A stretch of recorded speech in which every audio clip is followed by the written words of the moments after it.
Tisztelettel köszöntöm a kedves hallgatókat, a mikrofonnál Király Tamás, ez pedig a Világóra mai adása. Azonnal mondom, hogy milyen témákkal jövünk, előtte azonban arra kérem a kedves hallgatókat, hogy ha még nem tették, iratkozzanak fel a csatornánkra. A múlt héten sokakat foglalkozott az a hangfelvétel, amelyet Magyar Péter tett közzé. A volt igazságügyi miniszterrel, Varga Judittal beszélgetett a felvételem. Ennek kapcsán kérdezem először Toroczkai Lászlót, a Mi Hazánk mozgalom elnökét, hogy ő hogy értékeli a felvételen elhangzottakat, majd itt lesz velünk Hajdú Péter, a Frisbee TV műsorvezetője is, aki elsőként és eddig egyedüliként beszélgetett Varga Judit igazságügyi miniszterrel az ügy kirobbanása óta, az interjú készítésének hátteréről faggattuk, és itt lesz velünk Vitézi Dávid is, aki Budapest főpolgármester jelöltje, még hozzá a Vitézi Dáviddal Budapestért Egyesület és a Lehet Más a politika színeiben. Őt kérdezzük közlekedésről és tervekről. Ez tehát a mai Világóra, számítok a figyelmükre, tartsanak velünk. Az első vendégünk tehát Toroczkai László, a Mi Hazánk mozgalom elnöke, akit még a múlt héten az Ultrahang műsorában kérdeztünk arról, hogy hogyan is értékeli a Magyar Péter által közzétett hangfelvételt. Ebből az interjúból közlünk most részletet. Sokkal többet vártam. Megmondom őszintén, hogyha a Magyar Péternek ennyi van, mint ez az 1 perc, 53 másodperces felvétel, valószínűleg azért több van neki, de hogyha ez a legérdekesebb vagy relevánsabb része a nála lévő hangfelvételennek, vagy hangfelvételeknek, hát akkor ez nagyon kevés. Tehát ebben nem fog a kormány belebukni, sőt, még azt a gyanút erősíti, amiről már korábban is beszéltem, vagy utaltam rá, hogy ez akár lehet egy figyelemelterelés is. Ugye azt láttuk, hogy a kegyelmi ügy az, ami borzasztóan sokat ártott a Fidesznek, ugye leszakadt legalábbis a közvéleménykutatók szerint a 300 000 szavazó, ezt nem tudjuk, de mi magunk is tapasztaltuk azt, hogy a Mi Hazánk irányába is megindultak azok a korábbi fideszes szavazók, akik azt mondták, hogy na, ez most már elég volt, és Szakács Árpád mondta el ezzel kapcsolatban, aki jelenleg Dúró Dóra tanácsadója, de korábban Rogán Antal közvetlen munkatársa volt, és nyilván sokkal benfentesebb lehetett, mint Magyar Péter, hiszen Szakács Árpád főszerkesztő volt abban a propagandagépezetben, amit ugye Rogán Antal működtet a Fideszen belül. Így aztán ő részese volt ennek a propagandagépezetnek, működtetője volt a vidéki szerkesztőségek főszerkesztőjeként. Szakács Árpád megírta a Magyar Jelenben múlt héten, hogyha jól emlékszem, de nekem már egyébként korábban is mondta ezt. Illetve az Ultrahangnak is adott egy hosszú interjút ebben. Talán ott is említette, igen. Illetve hát nekünk már korábban Dúró Dórának, és nekem is mondta Szakács Árpád, ez bizalmasan korábban, hogy Rogán Antal számos alkalommal elmondta ezeken a belsős értekezleten azoknak, akik működtetik a NER propagandagépezetét, hogy a korrupciós ügyeket 100-szor lemérték már, hogy a korrupciós ügyek nem ártanak a Fidesznek. Tehát minden Fidesz szavazó tud Mészáros Lőrincről, tudja, hogy hogyan működik a NER rendszer, de ők megmagyarázzák maguknak azt, hogy hát kell a nemzeti nagytőkés. Nyilván szoktam ezen élcelődni a lakossági fórumaimon, hogy azért, hogyha összehasonlítjuk Széchenyi grófot mondjuk Mészáros Lőrinccel, akkor azért látjuk a különbséget, de úgy látszik, hogy ez nem érdekli a fideszes szavazókat, mi évek óta beszélünk erről. A mi hazánkosokat érdekli? Őket érdekli. Hát szerintem azért vagyunk mi hazánkosok, mert ebből elegünk van. Tehát nemzeti érzelmek vagyunk, de ebből a korrupt rendszerből, ebből a rongyrázásból, a jaktozásokból és a többiből egyszerűen elegünk van. Tehát ettől undorodunk, és a Fidesz szavazótáborát ugyanakkor nem érintették ezek a korrupciós ügyek, ezt Rogán Antal nagyon sokszor elmondta Szakács Árpádnak is ezeken az értekezleteken, és ehhez képest, ami árt a Fidesznek, és ez volt a tapasztalat is, azok az árulások, a morális összezuhanások. És a kegyelmi ügy az egyik, talán a legnagyobb, eddigi legnagyobb ilyen morális veszteség volt a Fidesz számára, és igenis megrengette a Fidesz tábort, és mi magunk is éreztük, illetve látható a közönkutatásokból is, hogy erősödött a Mi Hazánk mozgalom. Erre megjelenik Magyar Péter, és az egész Magyar Péter jelenséget mi is kíváncsian figyeljük, tehát én magam is nagyon kíváncsian nézem. Szimpatikus? Nem. Most nem tudok máshogy azt mondani, hogy őszintén mit érzek, és persze ilyenkor azért nehéz nekem, mert nyilvánvalóan megkaphatom azt a vádat, hogy én savanyú a szőlő, féltékeny vagyok, mert ugye elvehet szavazatokat a Mi Hazánktól, sőt, nagyon úgy tűnik, mintha csak a Mi Hazánkkal szeretne Magyar Péter versenyezni, hiszen ő azt mondja, hogy ő a harmadik út, hát mi vagyunk a harmadik út már hosszú évek óta, és sziszi-fuszi kemény munkával nem 0%-ról indultunk 2018-ban, amikor zászlót bontottunk, hanem -10%-ról, amit ugye okozott a Jobbik erkölcsi és morális zuhanása, szétzuhanása, Vona Gábor árulása, és innen a -10-ről jutottunk mondjuk most minimum +10-ig, amit a Závec közvéleménykutató cég mond, bár mindig alul szoktak minket mérni, úgyhogy ennél valószínűleg több is lehet a támogatottságunk. És akkor megjelenik Magyar Péter, aki ugyanazt mondja, se Gyurcsány, se Orbán, de azért Orbán nélküli Fidesszel koalíciót kötne. Ugye erről beszél. Nagyon furcsa ez az egész jelenség. Én nem vádolom semmivel Magyar Pétert, nem vádolom a NER-t sem, de azért tudjuk, hogy Rogán Antal boszorkány konyhájában azért folyamatosan főznek.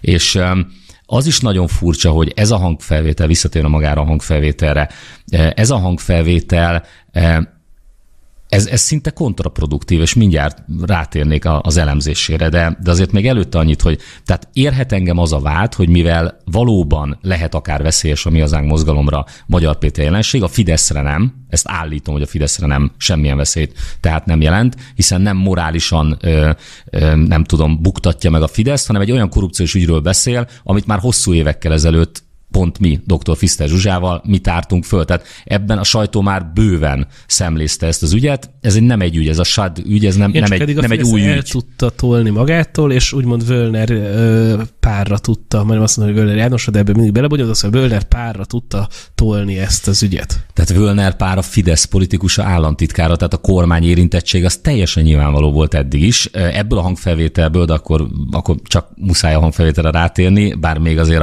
a savanyú szőlőre szeretnék visszatérni, mert jogosan gondolhatják azt mondjuk most is a nézők vagy hallgatók, hogy Torockai irigy a Magyar Péter, erről azért szeretnék egy pár dolgot mondani, mert nem erről van, abszolút nem erről van szó. Tehát én örültem volna annak, hogyha most tényleg lehullott volna a lepel a NER-ről, a Fideszről, csak hogy nem ez történik, és nem ez történt.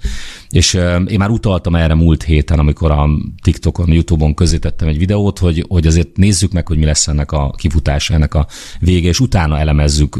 Nem mi, hanem majd az emberek, a választók utólag elemezzék, hogy mi is volt az egész Magyar Péter történet. Tehát amit magával a hangfelvétellel kapcsolatban, akkor talán így könnyebb is a savanyú szőlőre is reagálnom.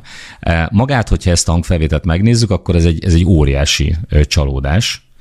Most túl azon, és ennek a részleteiben nem mennék be, mindenki, a nézők, hallgatók is ezt el tudják dönteni, hogy milyen ember az, aki a 3 gyermekének, nekem is pont 3 gyermekem van, édesanyjával való beszélgetést fölveszi, és egyáltalán nem vagyok rá büszke, életem egyik legszomorúbb története az, hogy én is elvált ember vagyok, és ugyanúgy 3 gyermekes apuka vagyok, mint a Varga Judit Magyar Péter házaspár.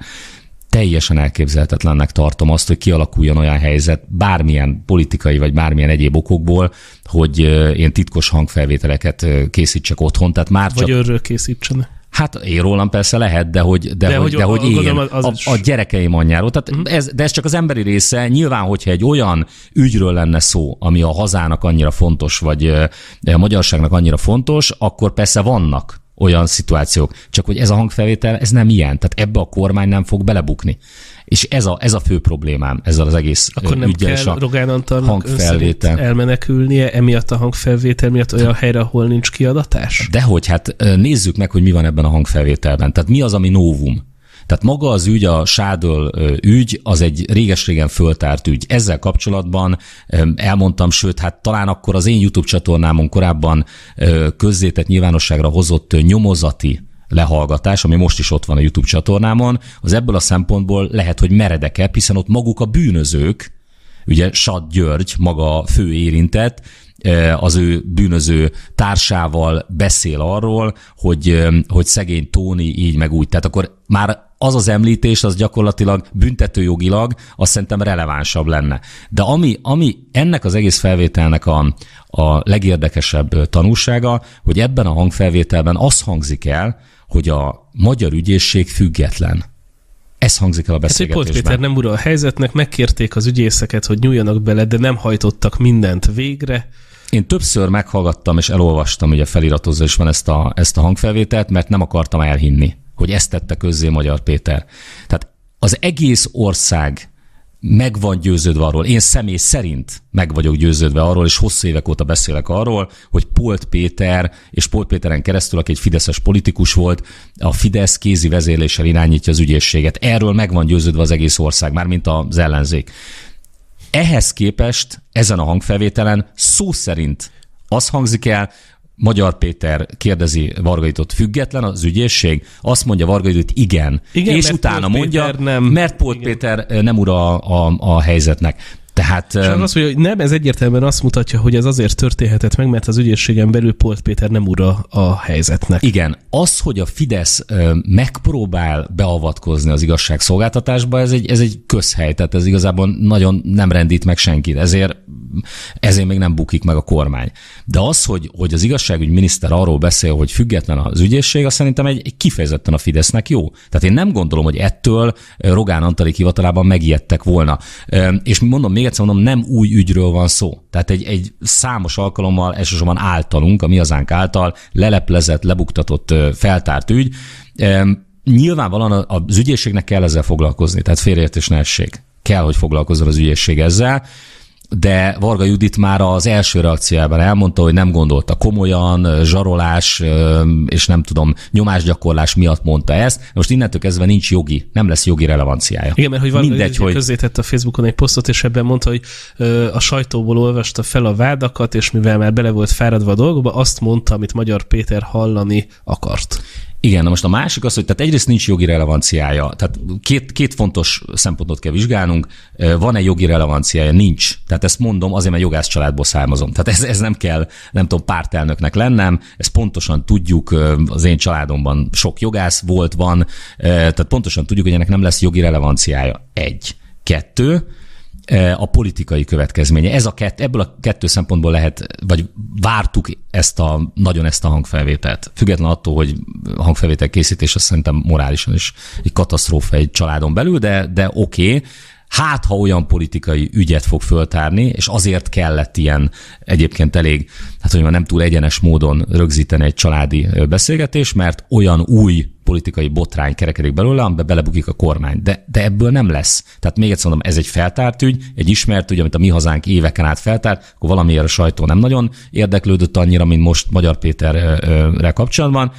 És én ezért vagyok csalódott vagyok, mert ebbe ez a korrupt rendszer nem fog belebukni. És ami még nagyon érdekes számomra, és komoly kérdéseket vet fel, hogy egyrészt Magyar Péter hosszú éveken, évtizeden keresztül haszonélvezője volt ennek a korrupt rendszernek, ezt is ugye tudjuk, ő maga sem titkolja. Az is tény, hogy már ugye jó ideje, tehát jóval több mint 1 éve megvolt ez a hangfelvétele is, valamiért mondjuk 2023-ban nem állt a nyilvánosság elé, erről azt mondja, hogy meg akarta védeni a feleségét. Oké, higgyük el ezt is. Ami az én problémám, hogy még napokkal ezelőtt is olyan dolgokról beszélt, ami nincs a közzétett hangfelvételen, tehát nagyon remélem, hogy vannak akkor még nála olyan részletek a hangfelvételből, amit közzé fog majd tenni. Ugyanis ő azt mondta, hogy Varga Judit állítása szerint ez egy maffia állam, egyébként szerintünk is, tehát mi is ezt mondjuk már hosszú évek óta, amiből nem lehet csak úgy kiszállni. Most ez nem szerepel a hangfelvételen. Ugye azzal érve, hogy akkor indított el a felvételt, miután Magyar Judit ezt mondta, vagy Varga Judit ezt mondta, tehát hogy akkor, tehát hogy konkrétan a tegnapi Gulyás Balázs interjúban ezt mondja, hogy Varga Juditnak mondta, hogy mondjon le, mert hogy ez a kormány vállalhatatlan, és Varga Judit azt mondta, hogy ez egy maffia kormány, mert nem lehet belőle kiszállni, vagy maffia állam, és ez olyan, mint a maffia, hogy nem lehet ebből kiszállni, és ekkor döntött úgy, hogy a családja védelmében rögzíti ezt a beszélgetést. Oké, csak erre most nincs bizonyíték. Tehát azt gondoltuk, én legalábbis személy szerint azt gondoltam, hogy ez is ott lesz a hangfelvételen, ez sincs. Tehát az, hogy a maffia államban nem lehet kiszállni, az ez érdekes. Tehát ugye végig Palermóról és Szicíliáról beszélt Magyar Péter, hát nyoma sincs. Tehát ez a hangfelvétel, ez nem Palermo és nem Szicília. Azért ez nagyon erős túlzás. Nem beszélve arról, hogy a teljes nyomozati anyag, amiről ugye itt szó van, és a lehallgatott, a rendőrség, a titkosszolgálati módszerekkel lehallgatott beszélgetések, azok hozzánk is kerültek, tehát a Mi Hazánk mozgalomhoz.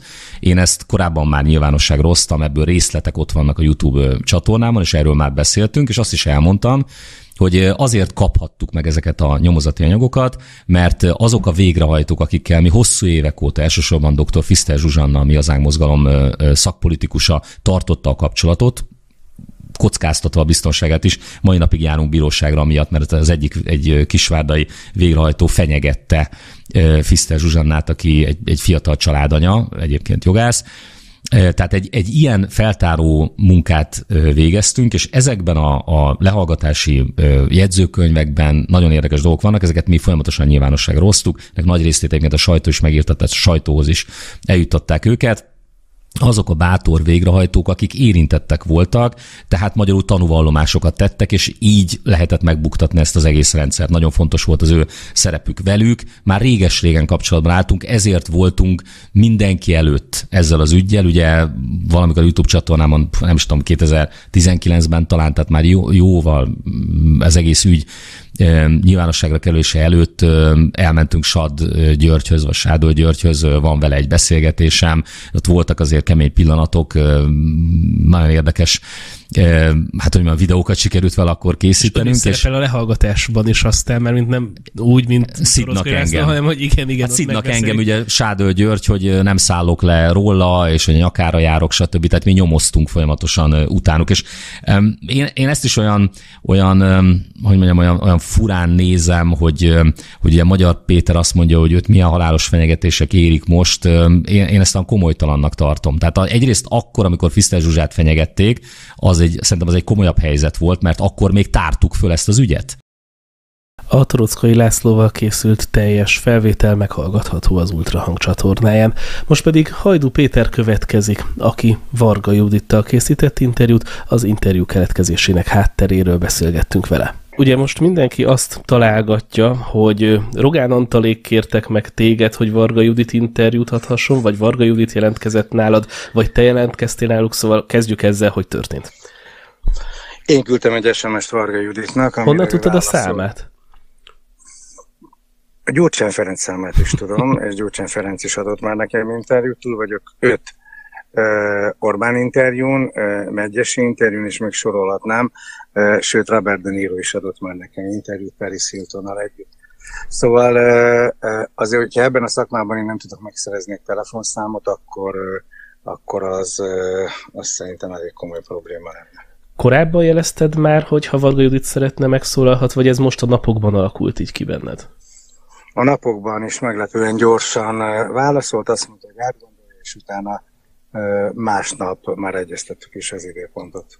Ugye, akik kívülről nézik ezt a történetet, akár Magyar Péternek a Partizános interjúja kapcsán is mondják, hogy miért pont a Partizánban, illetve Varga Judit interjúja kapcsán is azt mondják, hogy miért pont a Frisbee-ben, amikor elvileg ez egy közéleti téma, a Frisbee pedig ugye bulvár témával foglalkozik. Én ilyenkor mindig elszoktam, tegnap is mondtam a kollégáimnak, hogy szerintem bulvárban nyilván verhetetlen vagy, és ha én Varga Judit lettem volna, akkor én is hozzád mentem volna. De te hogy látod, ez egy közéleti téma, vagy egy bulvár téma, ami itt most már hetek óta zajlik a magyar nyilvánosságban?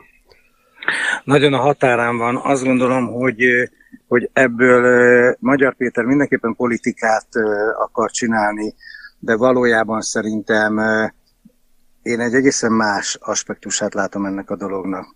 Tehát hogy fajulhat két ember között egy kapcsolat odáig, hogy ők szeretik egymást, és férj és feleség. Ugye egyrészt férj és feleség voltak házasságban, éltek, másrészt ugye 3 gyönyörű gyermeket nevelnek, hogy egy provokatív hangfelvétel készüljön egy kettő közötti magánbeszélgetésről, és az milyen indítatásból készült akkor, amikor még Magyar Péternek nem voltak politikai ambíciói. Tehát, hogy szerintem ez a legfontosabb kérdés, és ez érdekelt engem. Az, hogy ennek a hangfelvételnek van-e bármiféle politikai vagy jogi konzekvenciája, az engem nem érdekelt. Tehát ezt úgy kell elképzelni, ez olyan, mint a Story magazinnak a streaming változata. Tehát én nem jogászkodom és nem politizálok ebben a műsorban. Viszont Varga Juditnak talán könnyebb volt a saját narratíváját úgy elmondani, hogy úgymond a kényes politikai kérdések, tehát a Wörner Schadl ügy jogi vonatkozása, ugye ismerjük, ezeket nem is sorolnám, nem kerültek. Szóval volt-e Varga Juditnak bármi feltétele, hogy ezt vagy azt nem kérdezheted? Nem volt semmilyen feltétel, abban maradtunk, én ezt felajánlottam egyébként neki, de felajánlottam Csernus Imrének is, és minden vendégemnek felszoktam ajánlani, hogyha van olyan, amit ő nem szeretne, azt a felvételt követően beszéljük meg. Ha én nagyon szeretném, akkor nyilván ebből lehet egy kisebb útballé, de nem volt ilyen. Tehát live-on tépettük fel az adást, ami azt jelenti, hogy csak technikai leállás volt, mikroport, meg ruhafelcsúszás miatt, illetve a végén, miután beírtuk a főcímet, rávartuk, és már exportáltuk is. Tehát nem volt semmi olyan tartalmi dolog, amit ki kellett volna venni. Nyilván Varga Juditnak nagyon kemény napjai voltak az elmúlt időszakban. Te most még az interjút leszámítva nyilván a gesztikulációjából, a különböző mozgásából, milyen embert láttál az interjú kezdetén? Én ez az interjúhoz úgy álltam hozzá, és én ezt el is mondtam neki az elején, hogy vonatkoztasson kell mindenféle pártreferenciától. Én azt szeretném, hogyha engem meg tudna győzni arról, hogy ő valóban egy bántalmazott nő, és valóban egy bántalmazó kapcsolatban élt. Mert hogyha engem meggyőz, akkor nyilván a nézőket is. Nagyon nehéz, mert hogy itt van a másik fél, aki az egész történetet, vagy nem csak a történetet kezdte el, hanem a bulvár ajtaját ő nyitotta ki azzal, hogy egy magánéleti szálat hozott be kettő kapcsolatában, még a Partizánban, amikor szó volt arról, hogy a szakításuk kapcsán mi minden történt, vagy állítólag történhetett. Szóval a bulvár ajtaját nem Varga Judit nyitotta ki, de én azt gondolom, hogy itt volt az ideje, hogy megszólaljon, és ez nyilvánvalóan az ő érdeke volt. De azért van nagyon nehéz helyzetben, mert én azt gondolom, hogy 1 óra 45 percet beszélgettünk, és én már láttam a környezetemben és a baráti körömben hasonló szituációt. És Varga Judit igazat mondott. És ahogy Gulyás Márton utána a Partizánban fogalmazott, hogy megvártak, együtt nézték Török Gábor politikai elemzővel végig az interjút, oda kapcsoltam és néztem, és azt mondta, hogy túl vagyunk egy nyomasztó 1,5 órán, és az már nem kérdés, hogy Varga Judit egy bántalmazó kapcsolatban élt. Tehát én azt gondolom, hogy ez hiteles volt, és ez be is bizonyosodott ebből az interjúból, hogy ez nem egy rogáni propaganda, ez maga a kegyetlen valóság. Akkor ezzel azt mondod, hogy téged meggyőzött Varga Judit? Engem abszolút. Ugye nagyon nehéz egy ilyen történetet már feldolgozni is, vagy nekiállni is, hiszen ugye 2 szélsőség van. Az egyik egy hamis zaklatási vád, a másik pedig egy áldozathibáztatás, meg egy relativizálás, meg adott esetben egy félrenézés. És nekem egyébként megdöbbentő, ami a magyar nyilvánosságban zajlik több hete, hogy ha ő fideszes, akkor nyugodtan lehet hozzá könyveket vágni, meg ha hozzávágnak könyvet, az nem is számít bántalmazásnak. És egyébként én magam is pont azt hiányoltam, hogy egy írott szöveg teljesen más, mint hogyha valakinek a szemébe mondja, hogy mi történik vele. Ugye ennek az interjúnak azért nagyon érdekes volt, hogy elkezdtem nézni, és ott az elején, amit te még bunkóságnak minősítettél, hogy ez még nem tartott bántalmazásnak, csak bunkóságnak, hogy már azt is nagyon rossz volt hallgatni, hogy ilyen történhet egy emberrel például. Aztán ahogy mentetek egyre mélyebben bele, egyre jobban bontakozott ki egy történet. Viszont azt látom, hogy utólag még mindig nagyon sokan azt mondják, hogy Varga Judit hazudik, hogy Varga Judit manipulál, hogy ezt természetesen megírták neki előre, és itt mondom azt, hogy nagyon nehéz, mert hogy egy kicsit úgy tűnik, mintha ez egy ilyen vallási kérdésé, vagy hitkérdésé vált volna, hogy ki kinek hisz. Ez valóban nehéz, hiszen olyanokat állítanak, ami nem történt meg. Én magam készítettem az interjút, nem beszéltük át előtte a kérdéseket, Varga Judit előtt nem volt papír, nem tudta, hogy mit fog kérdezni, nem volt mit megtanulnia. Nyilván felkészült a saját életéből, és abszolút napra kész volt, de én azt gondolom, hogyha ő kitalálta volna, vagy egy rogáni narratívát adott volna ott elő a frisbee-ben, akkor azt nem így tette volna. Tehát szerintem 1,5 órán keresztül nem lehet hazudni.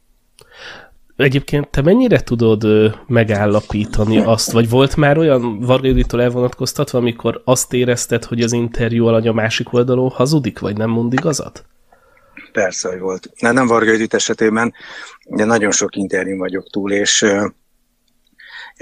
nagyon sokszor volt olyan, hogy valaki nem mondott igazat, és akkor ilyenkor a riporternek 2 választása van. Az egyik szembesíti vele, hogy miért nem mond igazat, a másik pedig, hogy kiengedi ebből a hazugságból, és teret ad neki, és asszisztál hozzá. Ebben az esetben, mivel az egész történet erről szólt, én nem engedhettem volna meg magamnak, hogy ezzel ne szembesítsem, és a kellő szkepticizmus bennem volt az egész interjú alatt. Szóval én nem fogadtam el alapvetésnek azt, hogy Magyar Péter egy bántalmazó. Én azt szerettem volna, és azt akartam, hogy Varga Judit erről engem győzzön meg. A Hajdú Péterrel készült interjú pedig az Ultrahang Plus csatornáján hallgatható meg teljes terjedelmében, ahogy a most következő beszélgetés is, mert hogy Vitézi Dávid Budapest főpolgármester jelöltje volt a múlt héten a vendégünk, ebből hallhatnak most részletet. Egy 0. kérdés az órád, az igaz, hogy ez egy ilyen svájci vasutas óra? Igen, igaz. Ez az SBB-nek, a svájci államvasútnak a hivatalos órája, apukámtól kaptam. Én vele nemrég hunyt el, nekünk az ilyen apa-fiú programunk az volt, hogy elmentünk Svájcba vonatozni gyakran tinédzser koromban. Bejártuk a svájci tömegközlekedés zegjeit, zugjait. Nyilván őt a hegyek érdekelték jobban, engem a jól összehangolt vonatok és helyközi buszok. Egyébként nagyon sokat tanultam abból, ahogy Svájcban működik a tömegközlekedés, mert bár a világ egyik leggazdagabb országa, de nagyon sok olyan megoldásuk van, ahol valójában olcsóbb és hatékonyságra jobban törekvő megoldásokat alkalmaznak, mint a MÁV mondjuk. Na de igen, tehát hogy ezt ő vette nekem az egyik svájci vasúti pénztárban, ahol ugyanilyen órái vannak a kalauzoknak is, illetve hát ugye ez a svájci vasútnak az a szimbóluma, hogy a mutató piros, és az ugye mindig, amikor a piros mutató átlépi az egészet, akkor indul el a vonat, tehát másodperc alapon próbálnak pontosak lenni, és ezt azóta nagy szeretettel hordom. Mikor ránézel, akkor egyszerre jut eszedbe édesapád és a közlekedés is? Igen, meg a pontosság iránti folyamatos törekvésem emlékeztet, hogy ez fontos dolog, mert azért sokszor előfordult korábban, hogy elkéstem, vagy az időmet nem jól be, és ez abban segít, hogy élesen tartsam ezt. Ugye, amikor késünk, akkor azt tök jól lehet fogni a közlekedésre, különösen a tömegközlekedésre. Hát azért az autóra is. Az autóra, igen, de akkor már mi tehetünk róla, hogy nem indultunk el időben, míg azt mindig lehet mondani, hogy karbantartás volt a vonatjáraton, meg elromlott a villamos, vagy a troli, meg a minden. Szóval, hogyha te leszel a főpolgármester, akkor már nem késhetünk igazoltan? Nem, most is csak akkor lehet, hogyha tényleg megtörtént, mert azért a mai digitális világban visszakövethető, hogy jártak a buszok és a villamosok, egy kicsit is ilyen szempontból tájékozott munkáltató vagy tanár ennek utána tud nézni. De komolyra fordítva, szerintem nagyon fontos az, hogy a közösségi közlekedés megbízhatósága maximális legyen. Ennek része az például, hogy ahol rendszeresen dugóba keverednek a buszok, ott legyenek buszsávok. Ebben sokat léptünk előre, amikor én a BKK-t vezettem, az elmúlt években talán kisebb léptékkel haladt ebben az ügyben előre a főváros. Része az, hogy legyenek olyan megbízható járatok, amik sűrűn járnak és összekötnek városrészeket. Én mindenképpen szeretném azt, hogy a külső kerületrészek közösségi közlekedési hálózatát átnézzük, és megnézzük azt, hogy hol vannak olyan hiányzó hálózati kapcsolatok, amik segítenének abba, hogy azok a tipikusan ma autós utak, ahol valaki nem a belvárosba megy valahonnan, hanem 2 külső kerület között ingázik. Nagyon sok ilyen van, hiszen a munkahelyek egyre jobban kitelepülnek a szűkelmet belvárosból. Azokat hogyan tudjuk jobban kiszolgálni közösségi közlekedéssel? Most csak egy példát mondjak. Szerintem például azt a fajta tabut érdemes kinyitni, hogy miért nem jár busz a budai alsó rakparton. Ami Tehát nyilván az, hogy ott az ember leszálljon és fölkeveredjen a lépcsőn, nem a helyi kiszolgálásra gondolok ezzel most Vízivárosnak vagy a Dunaparti belvárosnak, de mondjuk az, hogy egy gyorsbuszjárat összekösse Dél-Budát és Észak-Budát, vagy akár valamilyen módon jobban bekösse a délbudai területeket olyan helyekre, ahova ma csak sok átszállásra jutnak el. Szerintem ennek lenne létjogosultsága. Ez nem a kötött pálya helyett, hanem amellett szerintem meg kell néznünk azt, hogy hol vannak a buszhálózatban olyan hiányok, ahol külváros kapcsolatrendszerekben egyszerűen a mai hálózatunk nem jó. Nyilván a nagy tömegek elszállításában pedig a kötött pályáé kell legyen a főszerep. Itt is van teendőnk, sok helyen megvan a kötött pályás infrastruktúra régről, ha úgy tetszik, Hévek például, de nem használjuk ki ma eléggé. Ma reggel, miért ide a stúdióba jöttem, a Pesterzsébeti Tátratéri piacon, és előtte a Csepeli Szent Imre téren voltam kint találkozni a budapestiekkel, a választókkal. Járjuk minden nap a különböző városrészeket, és mondjuk mind a két helyen a Hév az ma egy ugye megbízható üzem, de hát nem alacsonypadlós, 50-60 éves vonatok járnak, nem jók az átszállási kapcsolatai. Pesterzsébeten ott megy el a lakótelep mellett, de így sem nagyon használják, mert kiesik, mert nem jók a gyalogos kapcsolatok, mert nem viszi be őket eléggé a városba, hiszen a Vágóhídnál véget ér. Tehát ezeken a területeken pedig a megbízható kötött pályás közlekedés fejlesztésében én nagyon nagy lehetőséget látok. Ugye te középiskolában egyfajta közösségi aktivista, vagy közlekedési aktivistaként indultál, ott is konkrét célok voltak, járatritkítás elleni tiltakozás, stb. És aztán a hobbiból hivatás lett, és ugye elég erőteljesen artikulálod az elmúlt, talán mondhatjuk, hogy egy évtizedben a közlekedési koncepcióidat. Honnan vagy abban biztos, hogy a te koncepciód a jó koncepció, és amiket mondasz, és sokszor már ott elveszti az ember a fonalat, hogy Délpestet, meg Dél-Budát, meg ezeket összerakja, meg nyilván gondolom a te fejedben megvan a teljes közlekedési hálózat, de honnan tudod, hogy azok a megoldási javaslatok, amit például közlekedésben mondasz, az a jó megoldási javaslat? Ez egy jó kérdés. Egyrésztről nem gondolom azt, hogy tévedhetetlen lennék. Nyilván nagyon-nagyon sok szakember munkájának eredménye az a fajta mai szakmai konszenzus, ami a budapesti közlekedési jövőjét illetően mondjuk a kötött pályás közlekedésben megvan. Mire gondolok itt? Amikor 2010-ben a BKK létrejött, akkor azt a fajta kritikai szemléletet meghonosítottuk, és irányadó fősodorrá tettük, hogy a villamos hálózatot nem leépíteni kell, hanem fejleszteni. Budapesten van a legnagyobb forgalmú villamos hálózata a világnak, erre érdemes büszkének lennünk, én nagyon büszke is vagyok. Ennek ellenére a 70-es évektől kezdve ennek a folyamatos leépítése, bezárása ment. Még én civil aktivistaként ezekben az időkben konkrét villamoshálózati vonalbezárások ellen is kellett, hogy küzdjek. Ugye manapság ilyenek ellen, csak amikor Lázár János csinálja ezt vidéken a mellékvonalakon, akkor kell küzdeni. Budapesten ez már szerencsére nem téma, de még 20 éve téma volt, 41-es villamos vagy a 12-es villamos megszüntetése napirenden volt. Ezeket akkor meg tudtuk akadályozni, még Demszky Gábor idején, és 2010 után egy egyértelmű fordulatot hoztunk abba, hogy a villamos hálózat az egyértelműen a beruházások célterülete kell, hogy legyen.